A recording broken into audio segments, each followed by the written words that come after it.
माननीय अध्यक्ष महोदय, आज मैं सदन में नगर विकास, पर्यटन, वन एवं पर्यावरण, हमारे पथ निर्माण, स्कूली एवं उच्च शिक्षा विभागों में जो बजट आवंटन हुआ है उसके समर्थन में तथा विपक्ष द्वारा लाए गए कटौती प्रस्ताव के विरोध में मैं आपके यहाँ पे खड़ी हुई हूँ। सबसे पहले मैं ये कहना चाहूंगी कि इस वर्ष में अबुआ दिशोम बजट जो आप लोगों ने सभी ने सुना है, ये सिर्फ एक कागजीय दस्तावेज नहीं है, ये झारखंड की आकांक्षा है, ये झारखंड का भविष्य है और ये झारखंड का स्वाभिमान है और इसी को मजबूती से इस पटल पर रखा गया था। ये बजट उस विचार से आता है कि झारखंड का जो बजट है वो सिर्फ आंकड़ों में प्रदर्शित नहीं होगा, वो अंतिम व्यक्ति तक पहुंचने का काम करेगा और उसके विकास के लिए काम करेगा, जो आज भी जंगल में, पहाड़ों में, गांव में पूरी अपनी मेहनत के साथ अपना जीवन यापन कर रहा है। मैं जब सामने से हमारे विपक्ष के वरिष्ठ लोग इस बजट के लिए कटौती प्रस्ताव लाते हैं तो कभी कभी आश्चर्य होता है अध्यक्ष महोदय कि क्या इन्हें झारखंड की प्रगति दिखाई नहीं देती या ये उसे स्वीकारना नहीं चाहते। जब ये झारखंड बना था और बनने के बाद जब हमारी गठबंधन की सरकार इस जिम्मेदारी को संभाली थी, उस वक्त झारखंड का कुल बजट हमारा 86,000 करोड़ था, जो आज बढ़ करके 1,58,000 करोड़ हुआ है, जिसके लिए मैं वित्त मंत्री जी को बहुत बहुत धन्यवाद देना चाहती हूँ। मतलब कुल बजट का 70% की वृद्धि हुई है। ये जो वृद्धि है ये आंकड़ों की वृद्धि नहीं है अध्यक्ष महोदय, ये झारखंड के आर्थिक विकास की वृद्धि है आज। और ये जब वृद्धि हुई थी उस समय में सिर्फ झारखंड नहीं, देश नहीं, पूरे विश्व में महामारी की हालत हुई थी, आर्थिक संकट आया था और उस आर्थिक संकट में भी हमारी अबुआ सरकार ने अपने झारखंड के लोगों जो क्षेत्र में भी थे, अपने राज्य में सुरक्षित थे और जो राज्य के बाहर में भी थे, उनको भी बाहर से सुरक्षित लाने का काम किया गया था, जो काफी सराहनीय है। अध्यक्ष महोदय, मैं सिर्फ इतना कहना चाहूंगी कि उस वक्त में भी, उस कठिन क्षण में भी झारखंड की प्रगति में, उसके विकास में, उसकी गति में कभी भी धीमी और आप कह सकते हैं कि जिस समय में जब घर में किसी के ऊपर में कठिन समय आता है तो व्यक्ति उस कठिन समय को झेलने की क्षमता उसमें बहुत कम होती है, लेकिन हम लोग गर्व के साथ कहते हैं कि झारखंड ऐसा महान राज्य है जहां हमारे यहाँ के विधायक नहीं, हमारे मंत्री नहीं, हमारे राज्य के हर एक लोग, पत्रकारों को भी मैं बहुत धन्यवाद देना चाहूंगी कि उस वक्त सब लोगों ने मिलजुल करके, हाथ बढ़ा करके झारखंड के लोगों को सुरक्षित जगह में लाने का प्रयास भी किया था। अध्यक्ष महोदय जी, जब हम लोग बात करते हैं बजट बढ़ रहा है, क्वेश्चन ये आता है कि बजट क्यों बढ़ रहा है। मैं विपक्ष से यही सवाल पूछना चाहती हूँ कि अगर बजट बढ़ता है तो भी परेशानी होती है, अगर विकास होता है तो भी परेशानी होती है, तो सवाल ये है कि कुछ लोग शायद झारखंड के विकास को देखना नहीं चाहते, यहाँ राजनीति करना चाहते हैं, लेकिन हमारी अबुआ सरकार राजनीति नहीं, झारखंड का भविष्य बनाना चाहती है। हर कोई कह रहा है 25 वर्ष हो गए हैं, पूरे हो गए हैं, युवा झारखंड है, बहुत जोशीले अंदाज में है, हमारे विपक्ष के साथी भी जोशीले अंदाज में अपनी बातों को रखते हैं, सरकार के सभी लोग भी बहुत जोशीले अंदाज में अपनी बातों को रखते हैं। मैं ये कहना चाहती हूँ कि आज झारखंड में हमारी आधी से ज्यादा आबादी युवा है, तो झारखंड तभी समृद्ध होगा जब हम अपने युवा के भविष्य में निवेश करेंगे। और इसी सोच के तहत इस वर्ष में 38,000 करोड़ रुपए का पूंजीगत व्यय प्रस्तावित किया गया है, जो पिछले वर्ष की तुलना में 8.5% अधिक है। पूंजीगत व्यय मतलब कैपिटल एक्सपेंडिचर, इसका मतलब ये होता है कि आपका सड़क, पुल, शिक्षा संस्थान, आपका स्पोर्ट्स इंफ्रास्ट्रक्चर, आपका टूरिज्म, इसमें हम अपने युवाओं को हमारी जो आने वाली पीढ़ी है, इनके लिए हम भविष्य कैसे बना रहे हैं। माननीय अध्यक्ष महोदय, जब हम शिक्षा की बात करते हैं, एजुकेशन की बात करते हैं तो मैं सदन को ये बड़े हर्ष के साथ बताना चाहती हूँ कि अबुआ सरकार के द्वारा लाए गए हमारे सीएम स्कूल ऑफ एक्सीलेंस, जिसका परिणाम आप सभी देख रहे हैं और हम गर्व के साथ कहते हैं कि एक छोटा कदम आज बहुत फलदायक रूप के सामने में आ रहा है। और हर्ष के साथ मैं फिर से आपको बताना चाहूंगी कि इस वर्ष में हमारे 40 बच्चों को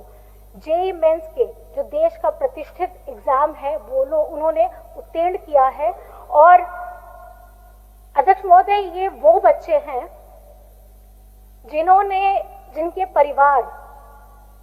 जिन्होंने खुद बच्चों ने कभी नहीं सोचा होगा कि वो खुद, चाहे बेटा हो या बेटी हो, वो कभी इंजीनियर बनने के कदम में अपना सपना भी सोच सकता है। आज उनके परिवार आज मजबूती के साथ, एक विश्वास के साथ इस अबुआ सरकार के साथ खड़े हैं कि सपने देखने का काम उनका है, लेकिन पूरा करने का काम उनके हेमंत बेटे का है। और ये खुशी सिर्फ, ये सफलता सिर्फ उन 40 बच्चों की नहीं है अध्यक्ष महोदय, ये झारखंड के हजारों गरीब परिवारों के सपनों की वो पहली उड़ान है जो उन्होंने यहाँ पे हासिल की है।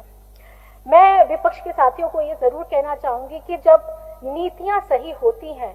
तो उसका परिणाम जमीन में दिखाई देता है, जिसका जीता जागता उदाहरण है सीएम स्कूल ऑफ एक्सीलेंस। और इसी अनुभव और इसी की प्रेरणा को लेकर के राज्य सरकार ने और अत्यधिक उत्कृष्ट विद्यालय और उच्च शिक्षा संस्थानों के लिए और बढ़ाने का काम किया है। और ये इसलिए ये कदम बढ़ाया गया है ताकि झारखंड में कोई भी प्रतिभाशाली बच्चा इसलिए पीछे ना रह जाए क्योंकि उसे वो अवसर नहीं मिला।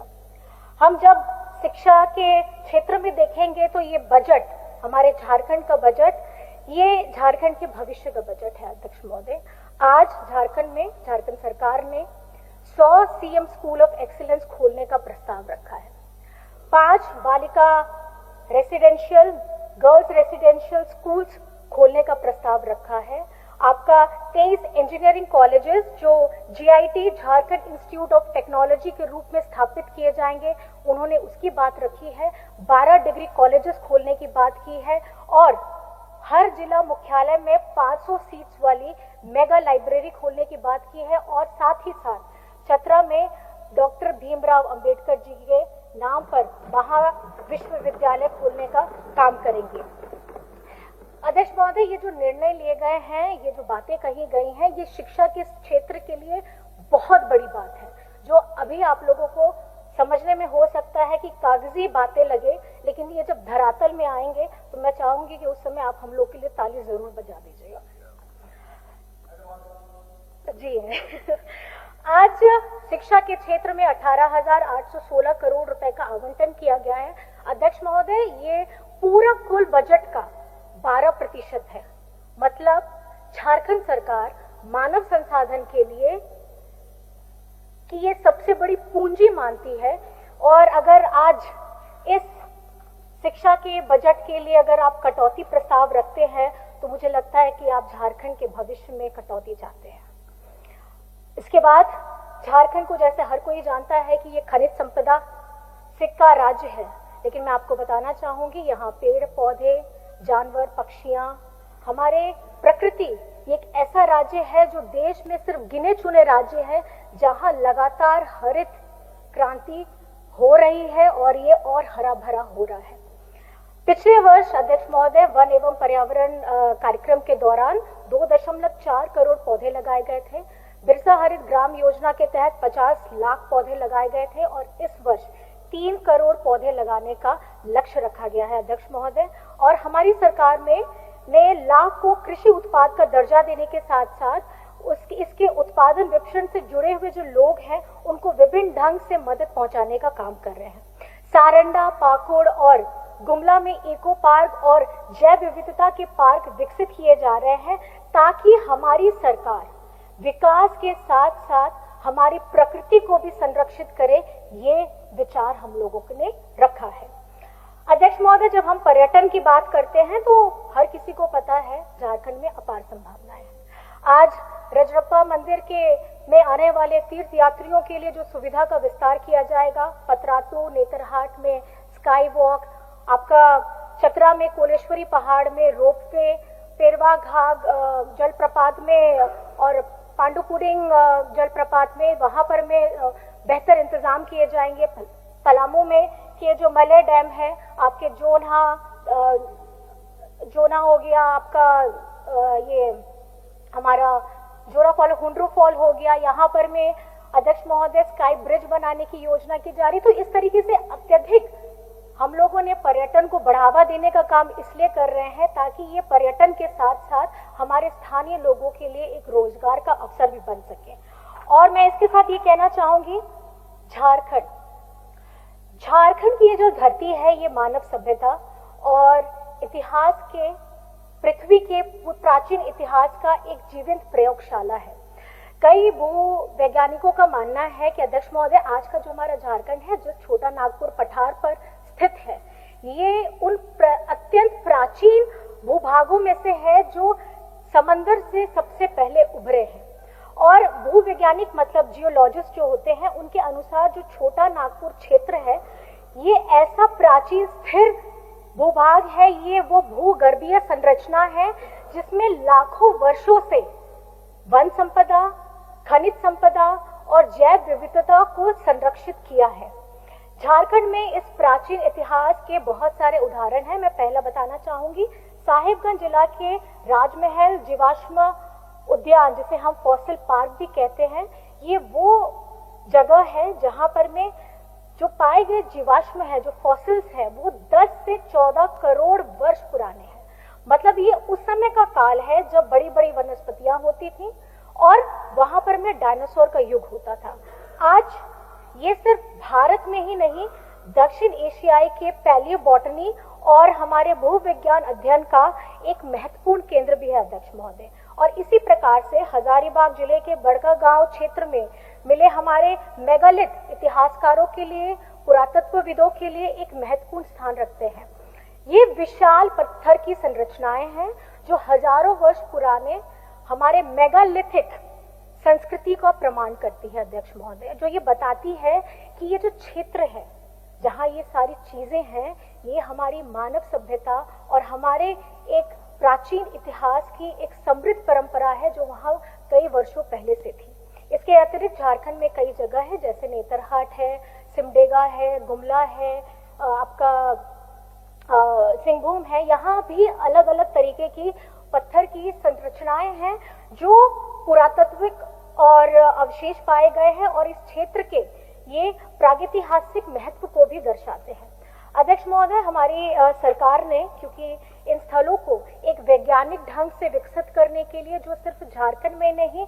ये पर्यटन क्षेत्र के लिए नहीं, बल्कि आने वाले समय के लिए भूवैज्ञानिक तौर पे और मानव सभ्यता का जो अध्ययन करना चाहते हैं, एक अंतर्राष्ट्रीय केंद्र बनाने के लिए, विकसित करने के लिए काम करना चाहती है अध्यक्ष महोदय। जैसे दुनिया में कई देशों में, ऑस्ट्रेलिया है, आपका दक्षिण अफ्रीका है, कनाडा है, उन्होंने अपने प्राचीन भूगर्भीय स्थलों को विकसित करने के साथ साथ उन्हें वैज्ञानिक पर्यटन और शिक्षा का वैश्विक केंद्र बनाया है। उसी प्रकार झारखंड में हम भी जीवाश्म उद्यानों का विस्तार करेंगे, आपका मेगालिथिक स्थलों का संरक्षण करेंगे और भूवैज्ञानिक व्याख्या, जिसे हम जियोलॉजिकल इंटरप्रिटेशन सेंटर कहते हैं, उसको विकसित करके, उसको स्थापित करके आगे बढ़ने का काम करेंगे, जिससे हमारे आने वाली पीढ़ियां ये समझ सके कि झारखंड का इतिहास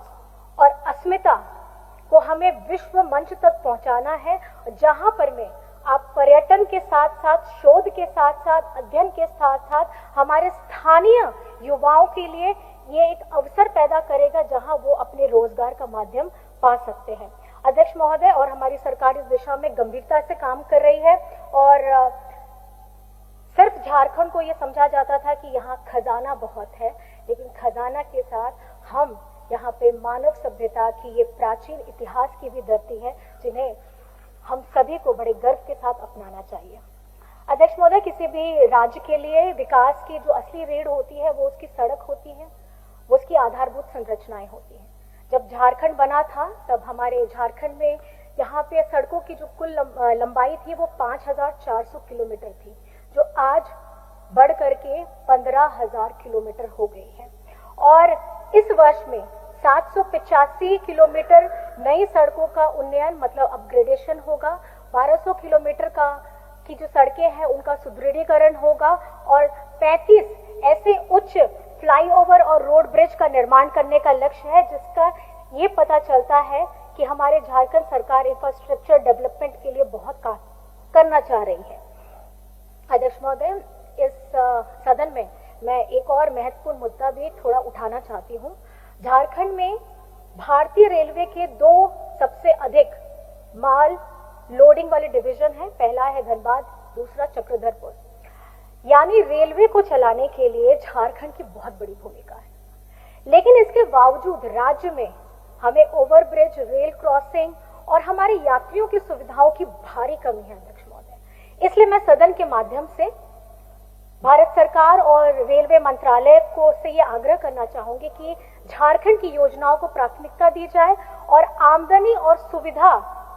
विस्तार का एक संतुलन कायम किया जाए, जिससे हमें झारखंड के लोगों को इसका ज्यादा मुनाफा मिल सके, क्योंकि रेलवे में झारखंड की भूमिका सबसे ज्यादा है, लेकिन बदले में झारखंड के वासियों को कुछ नहीं मिलता है अध्यक्ष महोदय। हमारे माननीय मुख्यमंत्री जी अक्सर कहते हैं हमारे राज्य की सरकार गांव से चलती है, और हम गर्व के साथ कहते हैं, इस बात को स्वीकारते हुए कहते हैं कि आज हमारा गांव बेहतर मजबूत हो रहा है और उसके साथ साथ गांव में रहने वाले हमारी माताएं, बहनें, भाई, बड़े बुजुर्ग आज सम्मान के साथ झारखंड में अपना जीवन यापन कर रहे हैं। और गांव के बाद जब हम शहर की तरफ आते हैं अध्यक्ष महोदय, हम आने वाले समय में आपने जिस तरीके से बहुत सारी, हम ये नहीं कहते कि हम आज छड़ी घुमा देंगे तो सारे काम तुरंत हो जाएंगे, समय लगता है हर किसी के लिए, जिसकी शुरुआत झारखंड में हो चुकी है। रांची हो, धनबाद हो, जमशेदपुर हो या हमारे राज्य का कोई भी जगह हो, जिस तरीके से हमारे इंफ्रास्ट्रक्चर डेवलपमेंट की बात हम करते हैं, हमारे ओवरब्रिज की बात करते हैं, 4 लेन की बात करते हैं, ड्रेनेज सिस्टम की बात करते हैं, हम उस पे अपने काम को पूरी दृढ़ता के साथ आगे बढ़ने का काम कर रहे हैं अध्यक्ष महोदय। अंत में मैं बस अपनी बातों को समाप्त करने से पूर्व कुछ बातें बस कहना चाहती हूँ कि ये जो बजट है अध्यक्ष महोदय, ये बजट शिक्षा व्यवस्था को सुधारने का बजट है, ये बजट जन जंगल जमीन को बचाने का बजट है, ये बजट सड़कें बनाने का बजट है, ये बजट हमारे पर्यटन को बढ़ाने का बजट है, ये बजट हमें हमारे युवाओं को एक अवसर देने का बजट है। और अगर इस बजट में कटौती प्रस्ताव की मांग आती है तो मुझे लगता है ये कहीं से भी जायज नहीं है। तो मैं अंत में ये कहना चाहूंगी,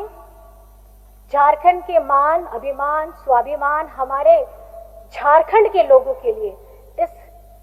बजट में खास करके आज के जो विभागों में जो संबंधित विभाग है, इसमें जो कटौती प्रस्ताव आए हैं, आप इसे अस्वीकार करिए और इस बजट के लिए जो आवंटन किया गया है उसे स्वीकारते हुए आप इसको एक हरी झंडी दिखाइए, क्योंकि ये बजट हमारे भविष्य का बजट है, जिसके साथ हम नहीं चाहते कि आप लोग और हमारे जो सामने में बैठे हैं,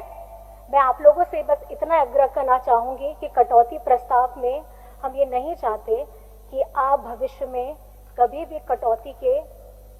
हिस्सेदार बने। हम चाहते हैं कि आप भी झारखंड के विकास में अपना पूरा सहयोग दें। इन्हीं बातों के साथ मैं बहुत बहुत धन्यवाद अध्यक्ष महोदय आपका करना चाहती हूँ। जय हिंद, जय झारखंड।